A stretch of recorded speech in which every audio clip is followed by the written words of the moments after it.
Welcome to video number 10 in a series of tutorials meant to help you use our online church. This video is on groups. What are they? How to join one, how to create one, how to manage one, and how to decide whether to make your group public or private. Let's begin. We're on the Groups Index page, and I arrived at it by clicking on the word groups in our site-wide navigation bar.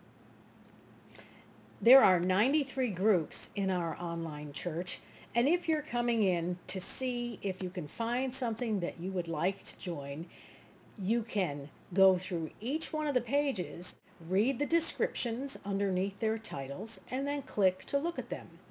But browsing through 93 can be cumbersome for those who know which group they're looking for.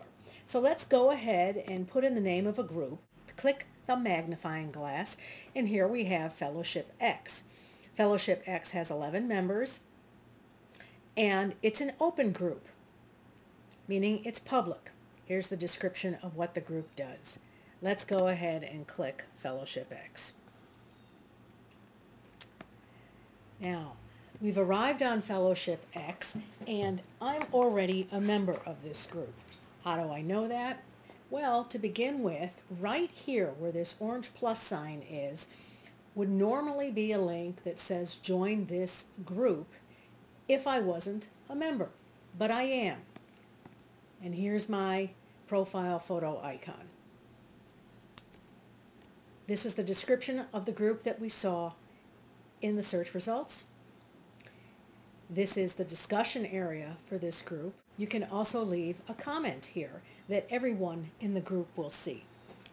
This group is public. That has two meanings.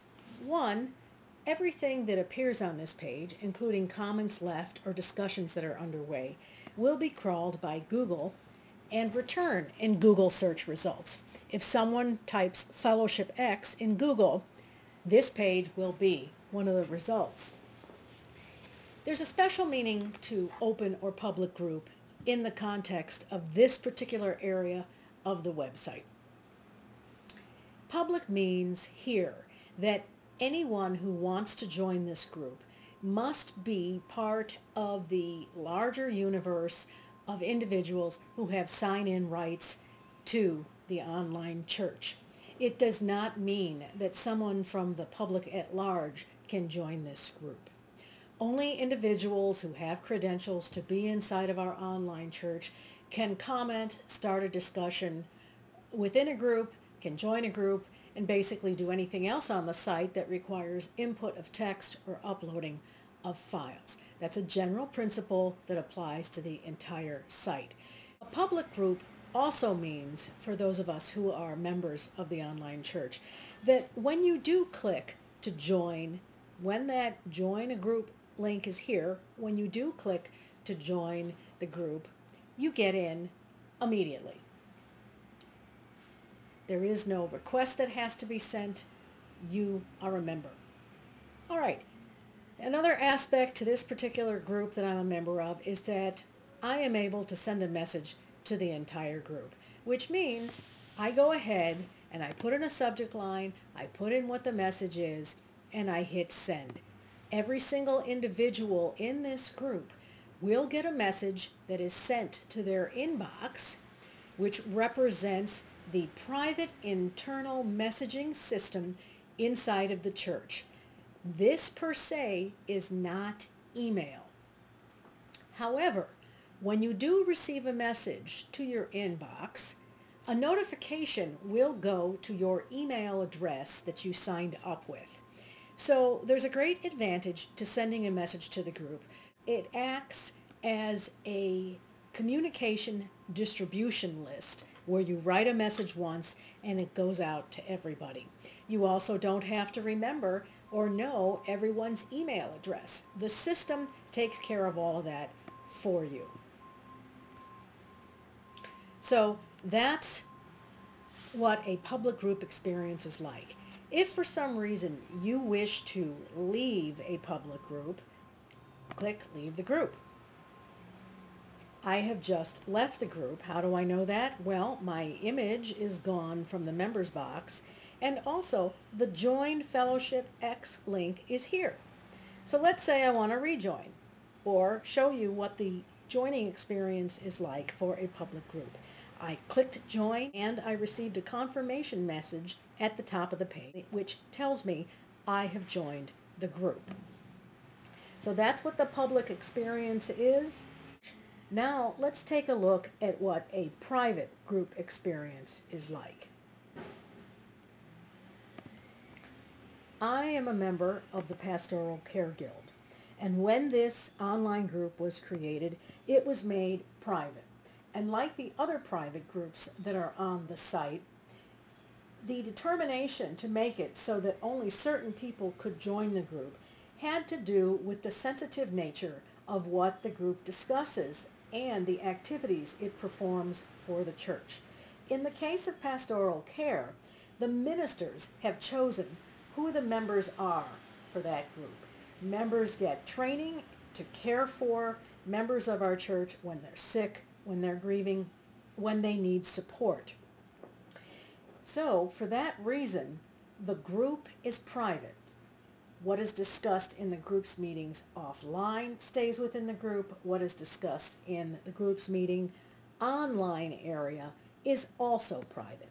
So whenever information is posted here, whenever there are discussions created, when comments are left, none of this activity appears on the main page of our site. It also is not crawled by Google, and members of the church who are not in the guild cannot see what activity is going on in here. So that's what makes for a private group. Let's go and learn how to create a group. When you want to start a group, click the Groups tab in the site-wide navigation bar, right on Groups, or the All Groups link, and it'll bring you again to the index page. Click Add a Group, which is next to an orange plus sign.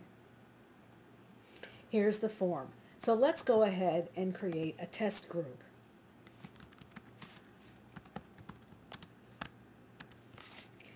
That will be the name of the test group. Name, put it here. If I want to have an image to represent our group, I can put it here, or I can leave this default 3 silhouette icon. Here's the description box. When we saw search results earlier in this tutorial, and we browsed those 5 pages of group listings, each one had a little paragraph that accompanied it. That paragraph is the description, and the individual who created that group wrote the description.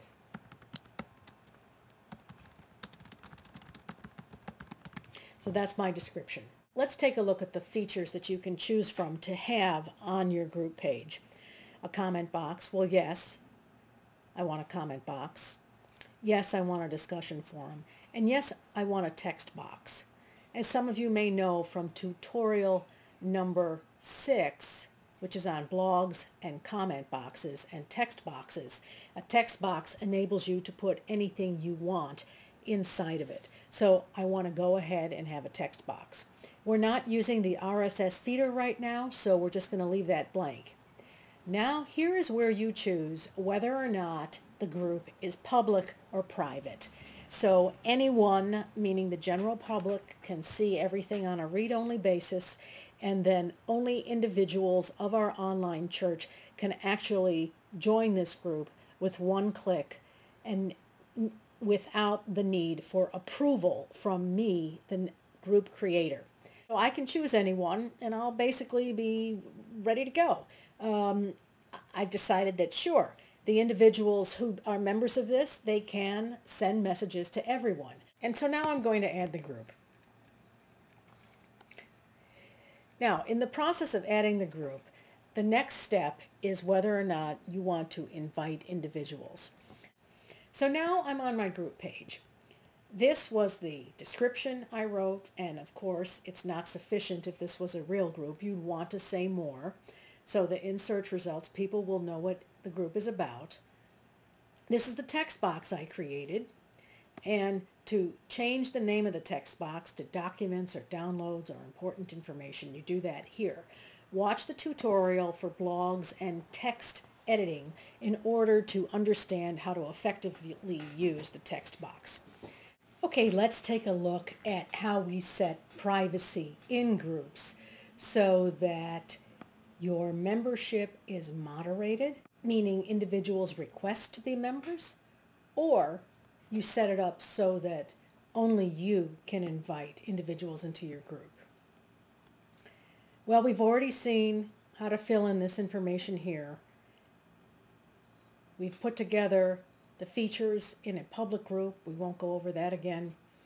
Now let's talk about the privacy settings. Let's try moderated membership. Let's look at the two choices. Members can invite other people to join, allow people to request membership. If I deselect both of these, then it means the group will be by invitation only. I will have to send invitations. There will be no other way for individuals to become a part of this group. If I select members can invite other people to join, then it means I'm sharing the invitation only process.